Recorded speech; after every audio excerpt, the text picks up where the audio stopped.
Estimadas amigas y amigos del programa del Portal del Villegas, bienvenidos a esta edición de día sábado, donde como ya les advertí voy a tratar un tema que suele ser motivo todavía de mofa y de sonrisitas, que es el tema ovni, el tema extraterrestre o UFO. Antes de entrar en esto, permítanme que les cuente que hay dos preguntas que se suelen hacer, que las considero monumentos a la estupidez. Una, todo el mundo la conoce y es motivo de broma, es esa famosa pregunta de qué color es el caballo blanco de Napoleón. No puede haber una pregunta más estúpida.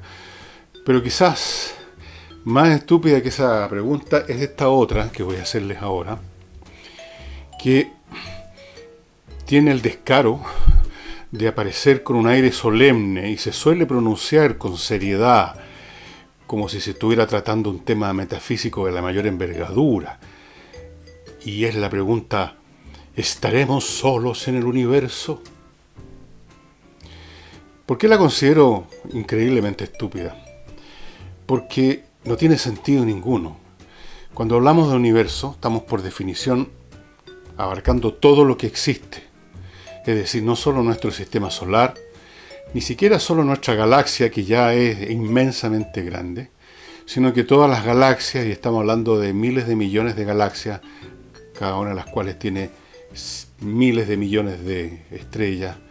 Cada estrella, ya sabemos por lo que hemos visto en nuestra galaxia, tiene planetas, casi todas tienen planetas.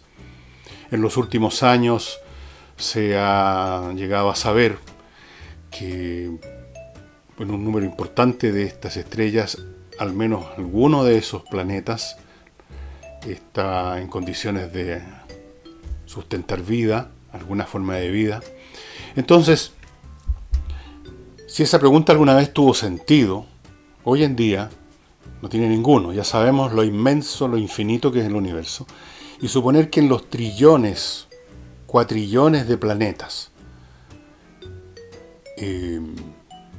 no hay ninguno con vida, que somos el único planeta, ¿por qué?, en que emergió la vida y eventualmente emergimos nosotros. Eso es absurdo, es una cosa completamente insostenible, va contra todo el sentido de las matemáticas, digamos. Y por lo tanto la considero una pregunta muy idiota, pero como digo, de ese tipo de preguntas idiotas que se formulan con un tono solemne, un tono de pregunta significativa. ¿Seremos los únicos en el universo? No, claro que no somos los únicos. Si ustedes hacen un cómputo simplemente limitándonos a la Vía Láctea, a nuestra galaxia, donde está nuestro planeta, nuestro sistema solar, y calculan, ya se sabe más o menos que hay, no me acuerdo exactamente la cifra, pero algo así como 80.000 millones de estrellas. Y ustedes empiezan a hacer un poco de matemática, así pesimistas incluso, imaginando que solo uno de 10 de esas 80.000 millones de estrellas tiene planetas, y ya nos van quedando 8.000 millones de estrellas, y que de esas estrellas con planetas solo uno tiene planetas que podrían dar vida, y entonces ya nos estamos quedando con 800 millones de estrellas, 800 millones de estrellas, y podemos ponernos todavía más pesimistas y suponer que solo en esos planetas que podrían dar vida, por alguna razón misteriosa, solo uno en 100 da origen a alguna forma de vida. Entonces nos quedan 8 millones de planetas. Y así pueden ustedes seguir aplicándole divisiones así bien espartanas.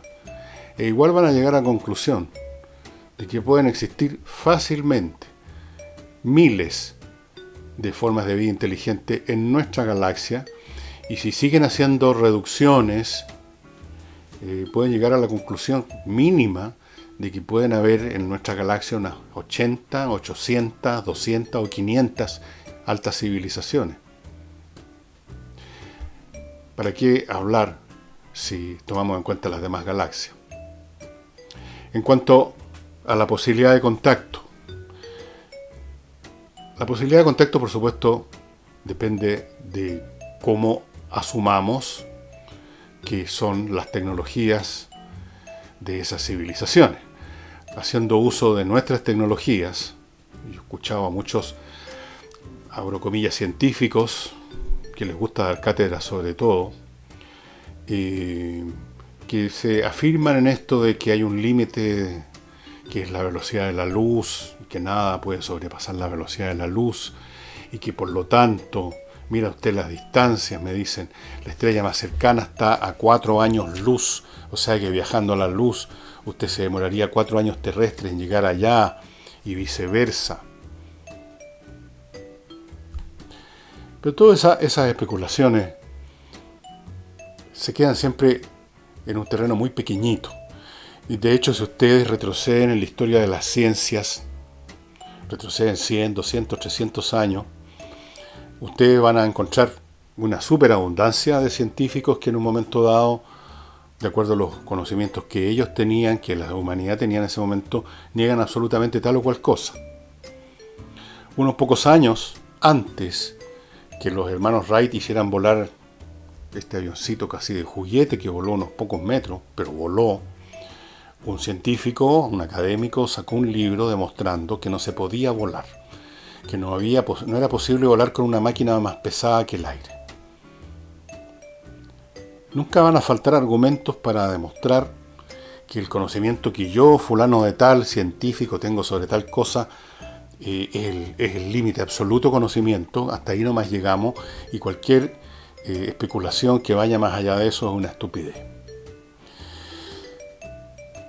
Puede ser que la velocidad de la luz sea efectivamente insuperable, si entendemos velocidad como el desplazamiento de un cuerpo por el espacio, en el sentido tradicional que tiene el concepto de moverse en el espacio, en cosas más rápidas, más lentas, y la más rápida de todas para moverse en el espacio sería la onda lumínica.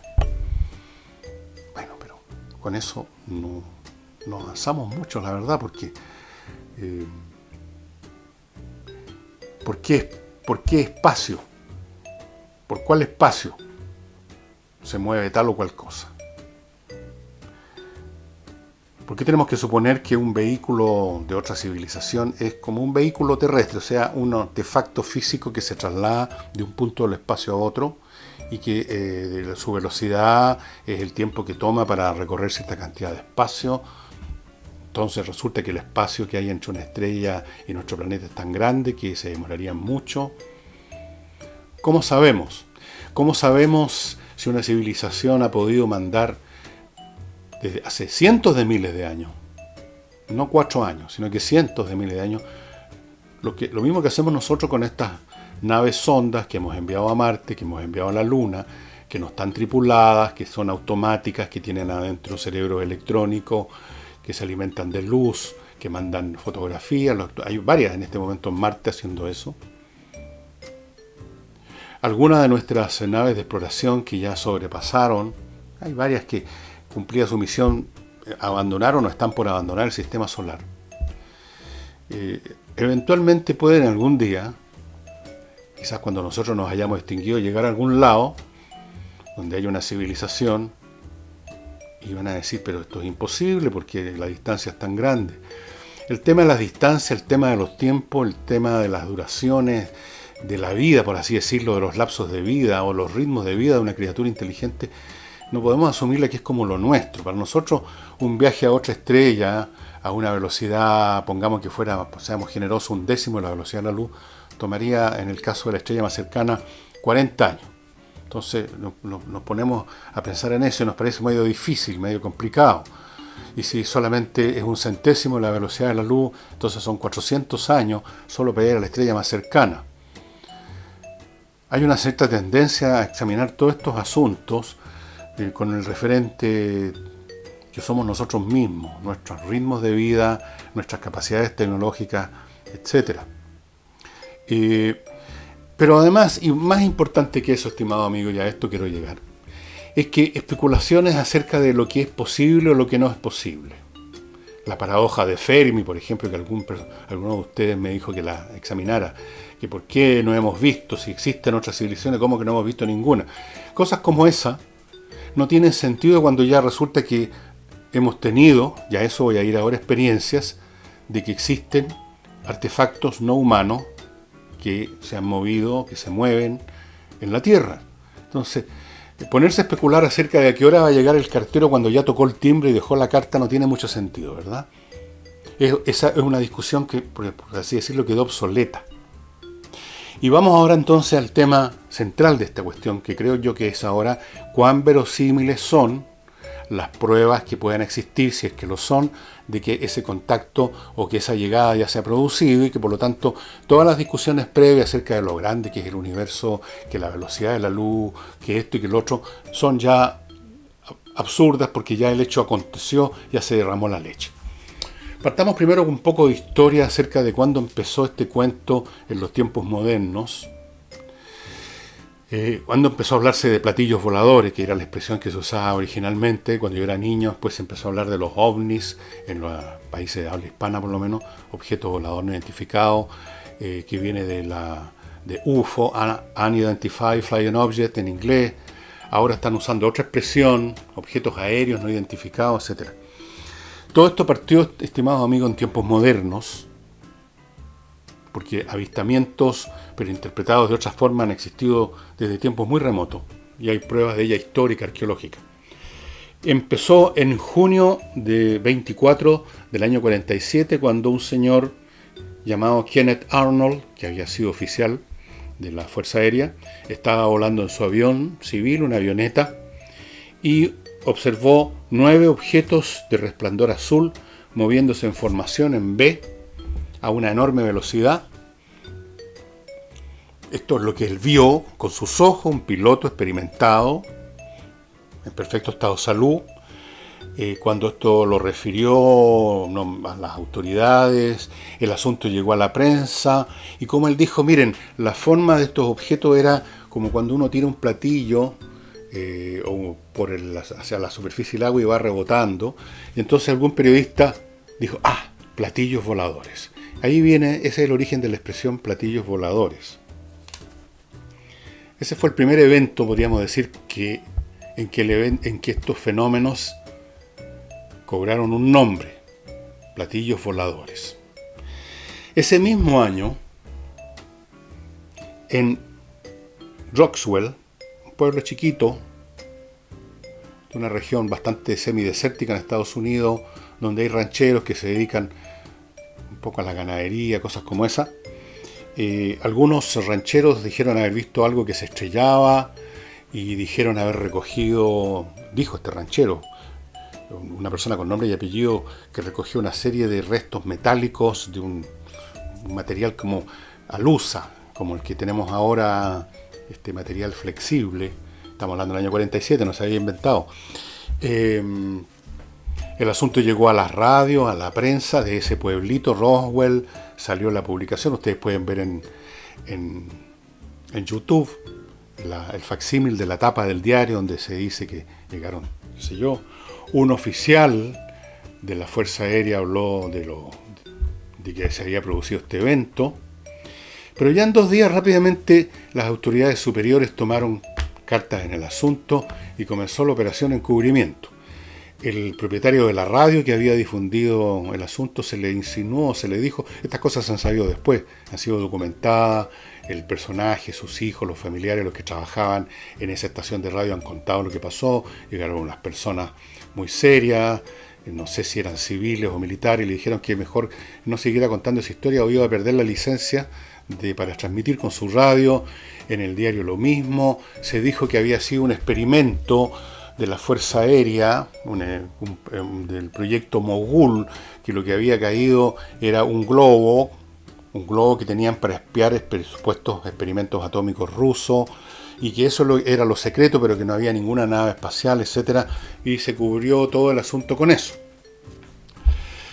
Años después, muchos, pero muchos años después, el oficial que ustedes también pueden ver en YouTube, en una oficina, hincado en el suelo, con una sonrisita no muy convincente, mostrando unos restos así, mientras alguien decía, estos son los restos de un globo, en esa época dijeron no para espionar a los soviéticos, sino que un globo meteorológico.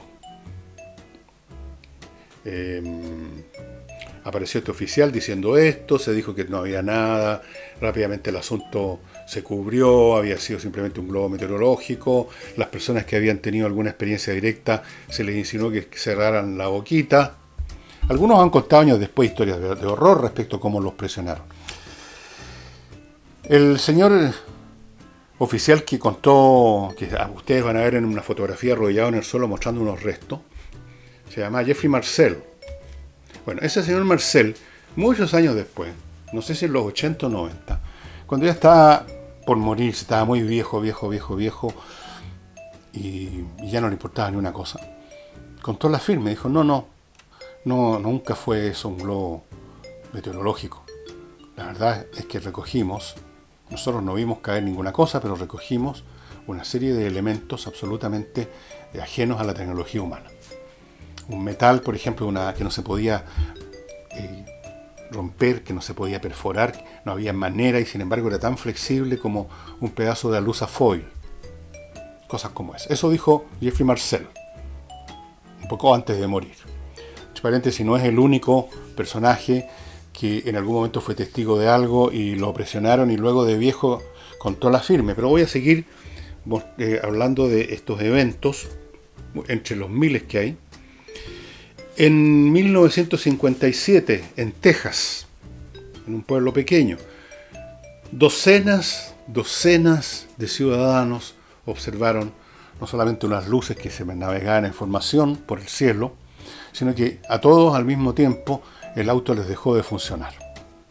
Ustedes habrán visto que en muchas películas de ovnis y de extraterrestres, la escena del tipo que se le para el motor, es bastante frecuente, se origina en este evento. De ahí sacaron la idea en Hollywood. Entonces llegaron las autoridades y dijeron que había sido un problema de una tormenta eléctrica, pero en realidad no había habido ni una tormenta de ninguna clase en esa localidad, pero esa fue la versión oficial y hasta aquí nomás llegó la cosa, señores, para la casa. Voy a saltarme un montón de años. En 1976, para irme a otro país, Irán, una persona llama a una base aérea y dice que hay un objeto luminoso que es completamente, que no es un avión, que no es un helicóptero, etcétera, que está en tal posición cerca de la capital de Irán, que es Teherán. Entonces, la Fuerza Aérea iraní despachó 2 F-4,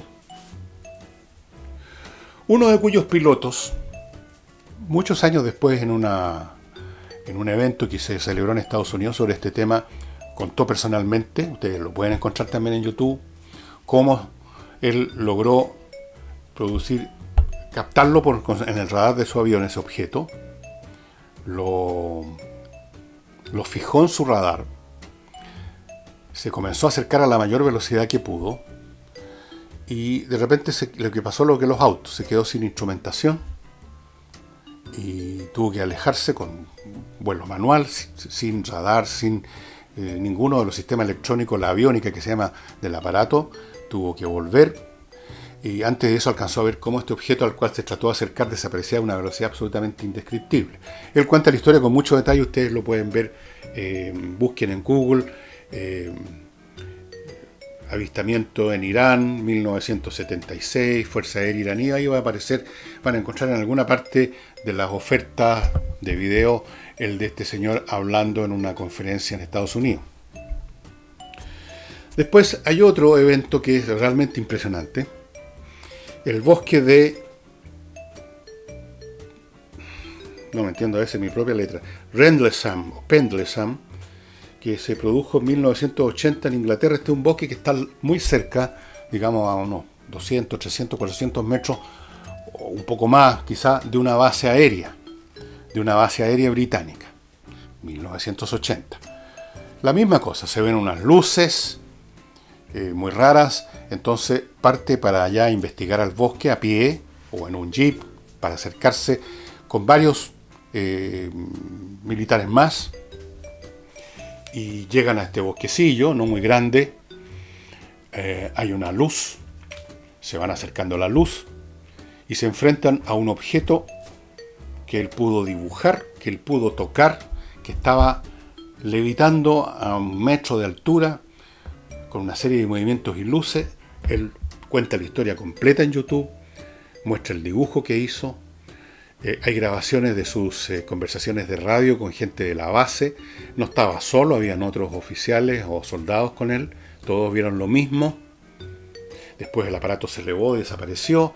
Al otro día, porque esto ocurrió de noche, en la mañana, al otro día van los investigadores, va la gente de la base y descubren huellas de que había habido un objeto ahí realmente.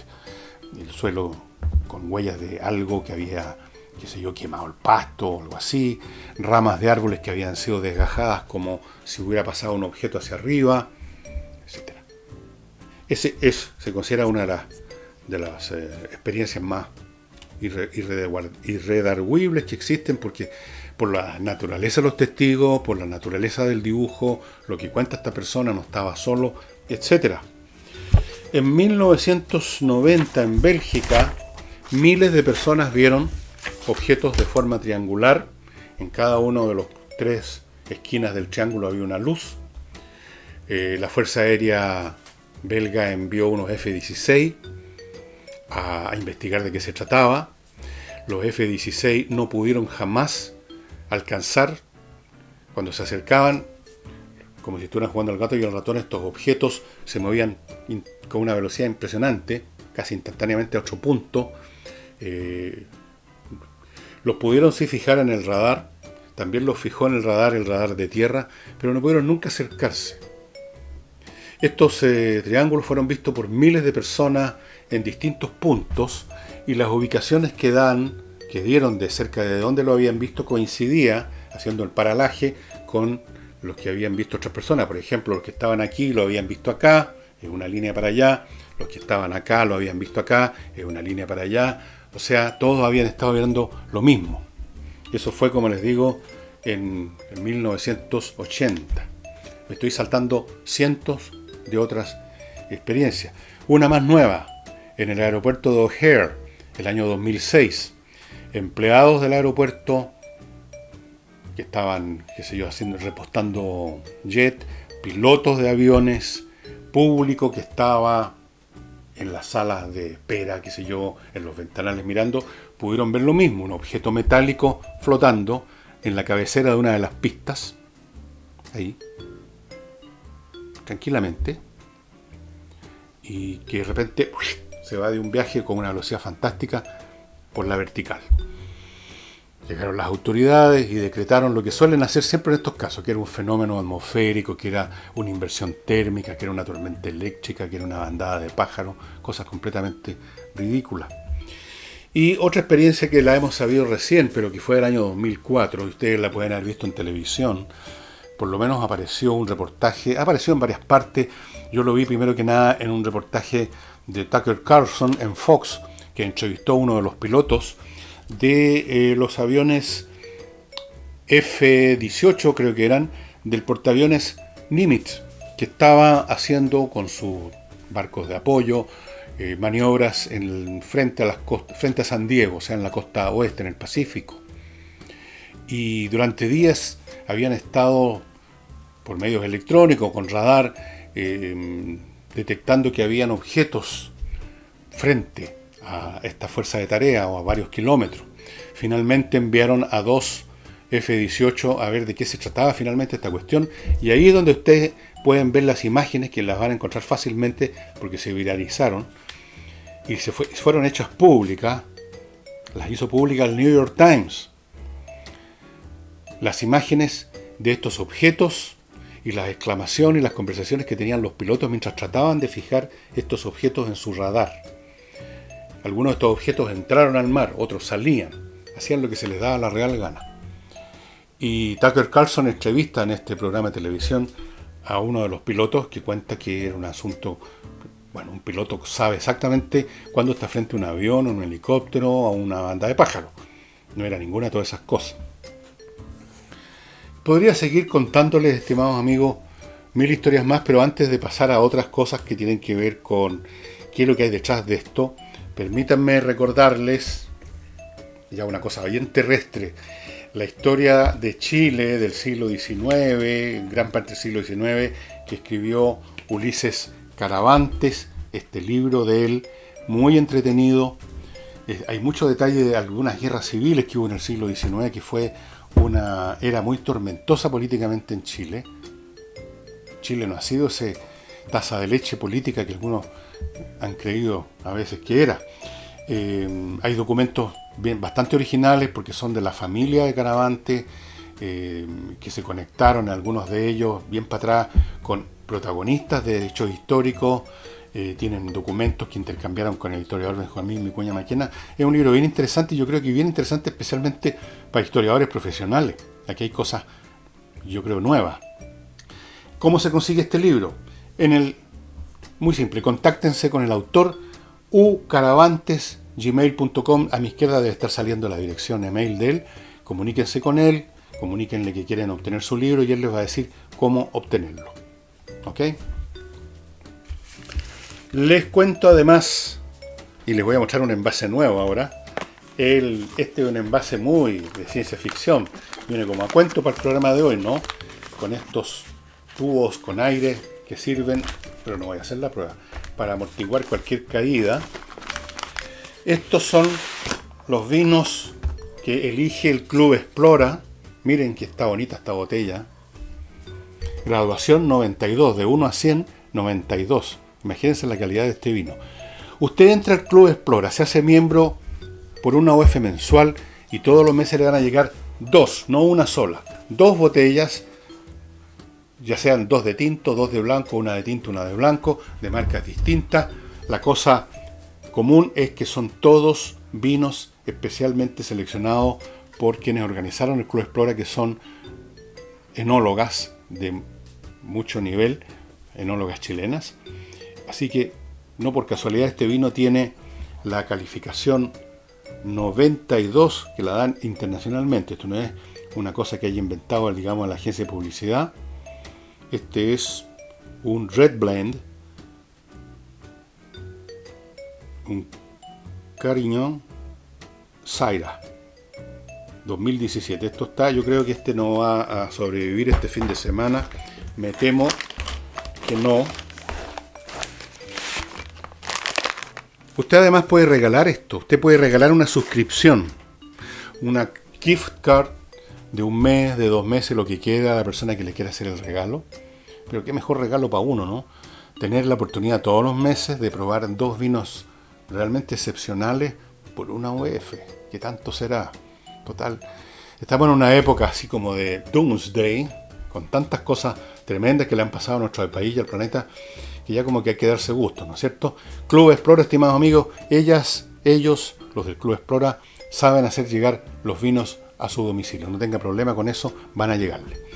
Y no olviden eljardinero.cl, este sitio web de esta familia que tiene esta empresa que se dedica a cuidar, a promover, a mantener, a amononar, a mejorar, a adornar jardines institucionales y de casas. Si a usted le gustan los jardines, si usted ama los árboles, las plantas, las flores, póngase en manos del jardinero y va a tener un jardín mucho mejor. Podado a tiempo, cómo se debe, cuándo se debe, fertilizado, desinfectado, arreglado, una planta que está aquí se la ponen acá para que funcione mejor. 1000 cosas para mejorar su jardín de una forma muy accesible. eljardinero.cl.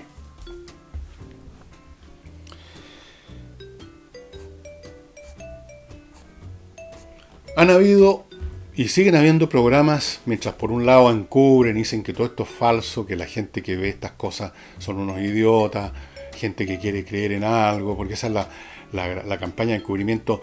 Incluso explícitamente hay documentos que ustedes pueden encontrar en Google, donde una universidad le explicaba ya por el principio de los 50 a las fuerzas, a las autoridades norteamericanas, cómo hacer para desacreditar a los testigos.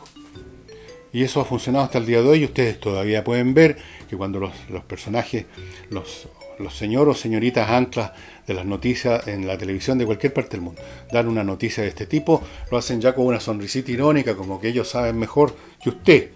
Entonces ya el tipo que dio la información queda como un tonto, o un enfermo mental. Pero mientras hacen eso, mientras tratan de desacreditar, mientras tratan de decir que todos estos eventos son inversiones térmicas, gases de pantano, el planeta Venus, siempre es el planeta Venus. El planeta Venus parece que se mueve por todos lados, así en el planeta Venus. Mientras hacen eso, desde el principio casi, han tenido un proyecto exasorso para investigar esto. El primero se llamaba SIGN.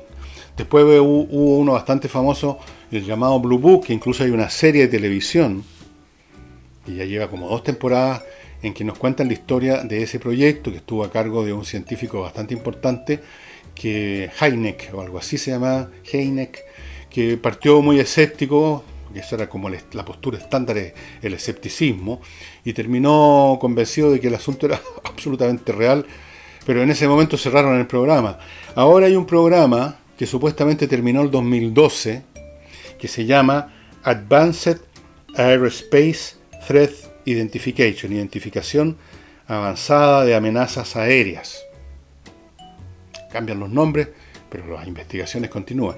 La persona que estaba a cargo de esto era de apellido Elizondo.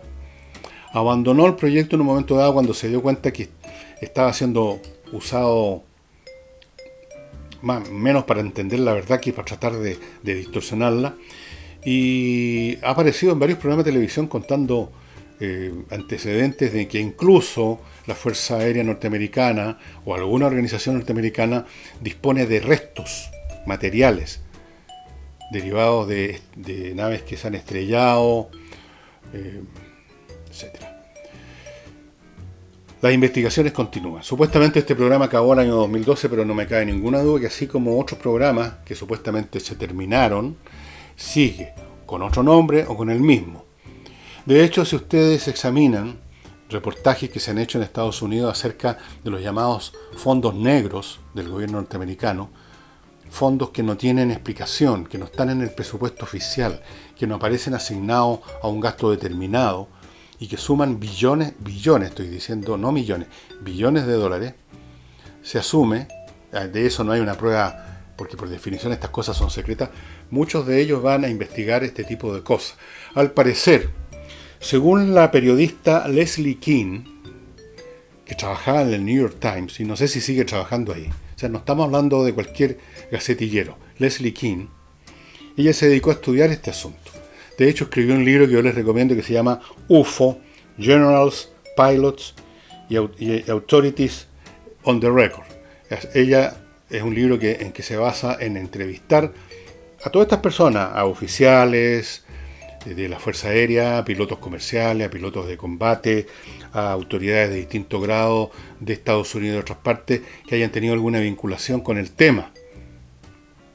Y entre las cosas que ella ha investigado y que ha contado es que entre Rusia, Estados Unidos y China hay una verdadera carrera a ver quién logra sacar ventaja mediante lo que se llama ingeniería en reversa, quién logra sacar alguna ventaja tecnológica importante de estos restos que todos estos países tienen.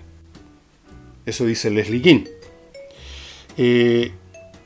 No es la única persona que ha escrito sobre esta materia. Hay muchos libros, hay algunos que no me cabe duda que son cuentos de hadas, por supuesto.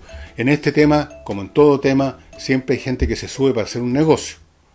Qué duda cabe. Pero eso no significa que todos los que están escribiendo sean impostores, sean plumarios. Yo recomiendo muy especialmente a una persona que tiene un sitio, YouTube, que usted puede ver todos los reportajes que hace permanentemente, está disponible. Esta persona se llama Richard Dolan, D-O-L-A-N. Richard Dolan tiene un sitio, así como el mío, tiene su sitio.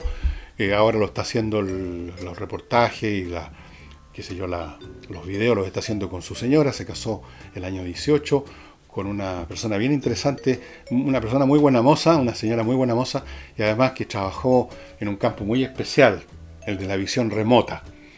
Y créanme que las cosas que ella, cuando trabajaba en eso con testigos, logró ver, eran a la pata.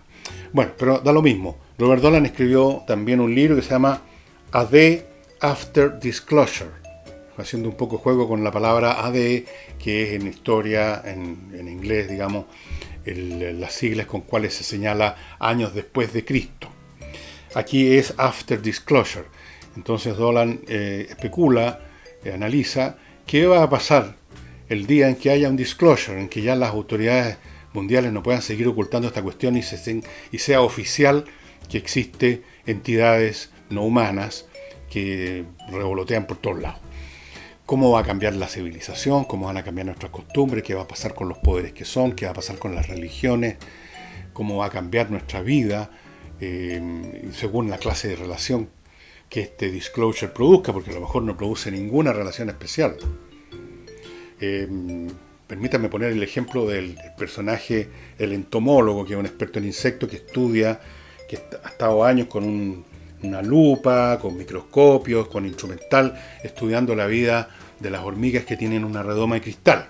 Ustedes saben que a veces se estudia así, se hace una especie de nido artificial, con arena, con todo, y hay unas hormigas y se observan sus costumbres. Y si el día de mañana las hormigas revelan oficialmente al hormiguero de que parece que hay unos tipos que nos están observando, eso no va a cambiar nada. No hay ninguna posibilidad de comunicación entre las hormigas y nosotros. Nosotros vamos a seguir haciendo lo mismo de siempre.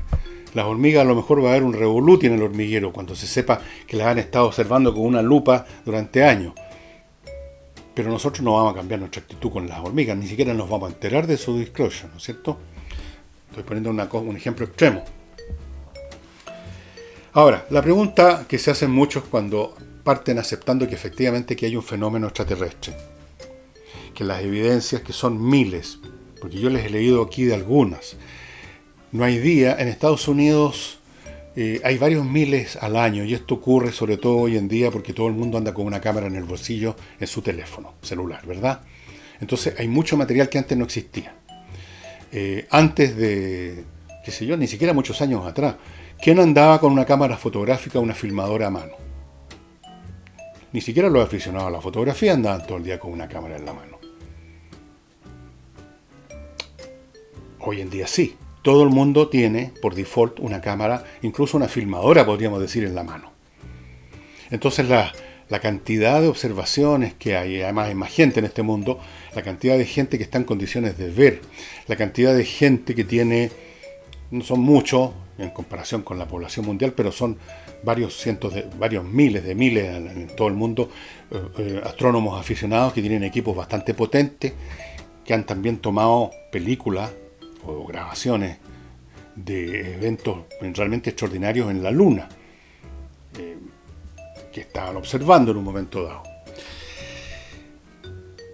La pregunta que se hacen todos ellos, la pregunta que se hace uno cuando ya está convencido de que esto ya no es un tema de creer o no creer, sino que es un tema de evidencias empíricas bastante ya sustantivas, es, y ahora, so what?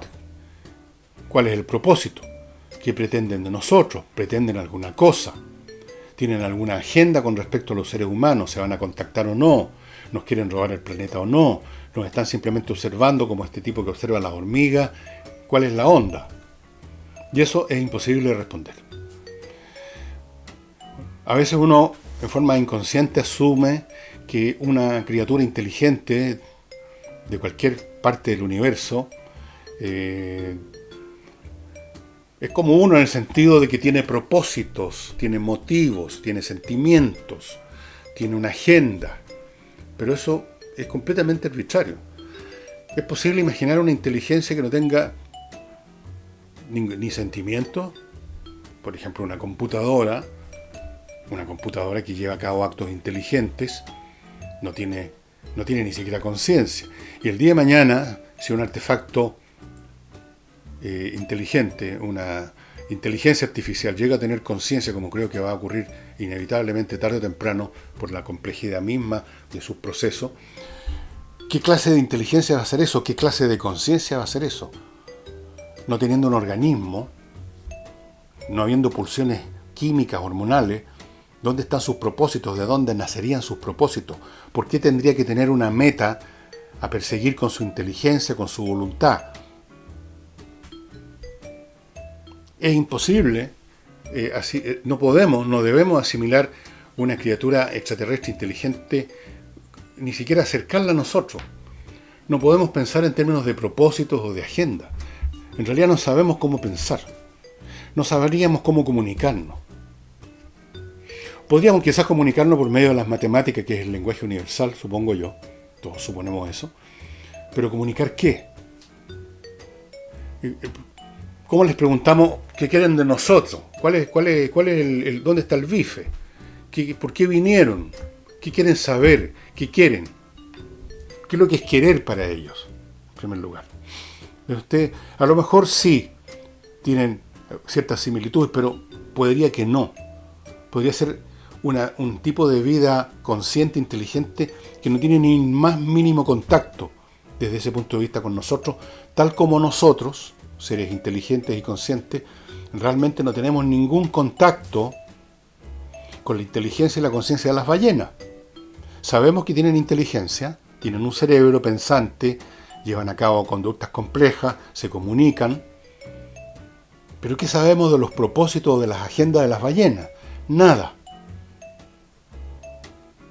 Podemos entender un poco más la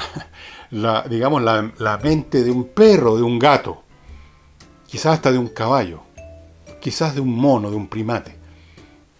Pero ¿cuál es realmente? Incluso piensen en sus propios animales domésticos, en su gato o en su perro. Bueno, el perro, el gato tienen una relación con usted porque los alimenta, los cuida, pero ¿qué es lo que hay realmente en sus mentes? No podemos saber. Ahora imaginemos una criatura inteligente que tiene una tecnología infinitamente superior, que está por lo tanto en un nivel de intelecto puro infinitamente por encima de nosotros.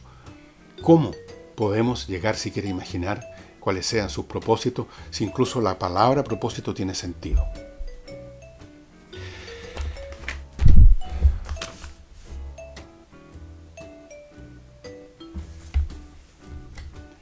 Lo que sí es evidente, si ustedes no se ciegan, no se cierran por este prurito de aparecer como que usted es una persona inteligente porque es escéptica, a pesar de que, ojo, estimados amigos, el escepticismo, que es simplemente a priori, es tan poco racional como la creencia a priori.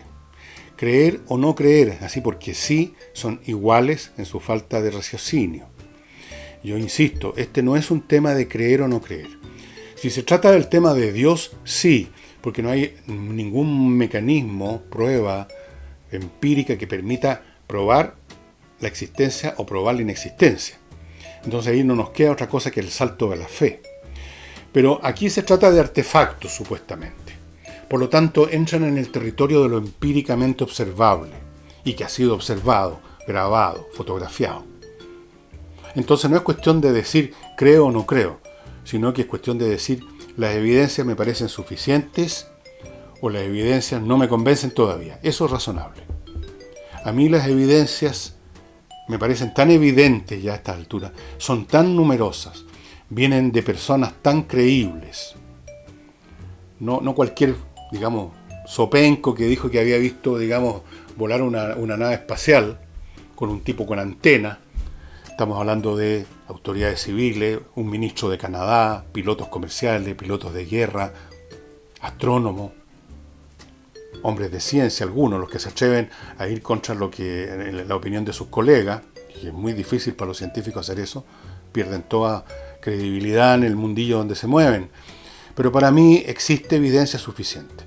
Así que no es que yo sea un creyente, soy simplemente una persona que está convencido de que las evidencias empíricas son suficientes y punto. Y si hay alguno que le parece que son insuficientes, ok, eso también es razonable. Pero ya esto hace rato, estimados amigos, que traspasó, salió del territorio de la creencia y está en el territorio de la evidencia. Voy a poner un último ejemplo de cuál es la diferencia entre una cosa y otra, entre creer en Dios y el tema de la evidencia. Creer o no creer en Dios, como les digo, es un acto de fe, porque no hay manera de probarlo o no probarlo empíricamente.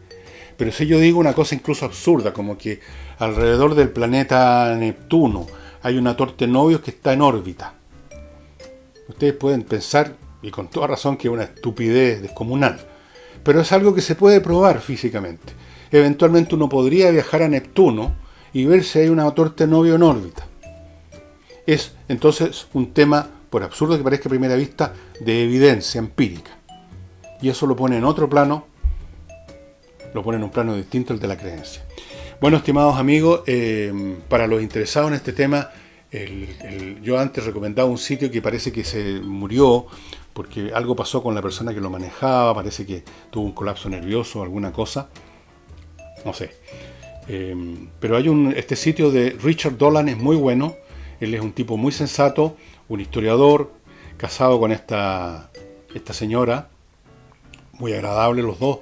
Tienen montones de temas súper interesantes en su sitio en la red, búsquenlo, Richard Dolan. Como mínimo se van a entretener. Cuenta muchas historias, analiza muchas cosas, entrevista gente vinculada con este tema o con otros temas también de interés extraordinario. Pero básicamente el tema UFO, que es, lo dice él, lo ha dicho alguna vez, y yo creo que tiene toda la razón, el tema, en algún sentido, cuando se revele finalmente, va a constituir el hecho más importante de toda la historia humana, por supuesto.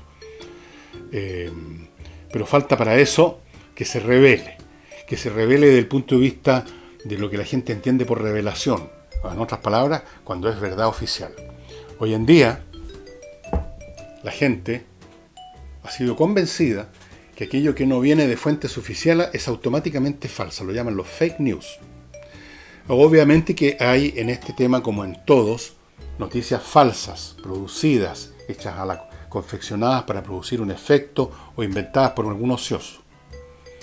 Pero antiguamente, cuando digo antiguamente me refiero a hace unos pocos años atrás, uno partía de la base de que aquello que no era oficial podía ser falso, pero podía ser verdadero. Pero ahora se ha ido institucionalizando esto, de que si no es oficial, si no viene de una cadena de televisión oficial, si no lo dijo una autoridad oficial del gobierno, entonces automáticamente es fake news. Créanme que hay más fake news en el mundo oficial que en el mundo informal.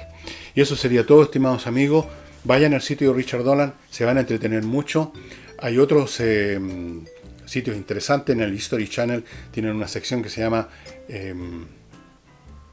Aliens de la antigüedad, digamos, que tiene que ver con gente que investiga los grabados, los textos, los dibujos, las pinturas, las inscripciones de distintas civilizaciones que podrían estar reflejando un contacto extraterrestre visto con las posturas, las ideas y la visión que tenían hombres de la antigüedad, por supuesto, que no es la misma que la nuestra. Y eso sería todo, espero que lo hayan disfrutado. Nos veremos la próxima semana. Ya estoy pensando y preparando un nuevo Matiné Verbo y Noche, que espero que salga en algún momento la próxima semana, que va a tratar del tema que más le interesa a los jóvenes y mucho le interesa a todos, salvo los que ya estamos muy viejos y no podemos entrar en esas materias. Adivinen cuál será ese tema.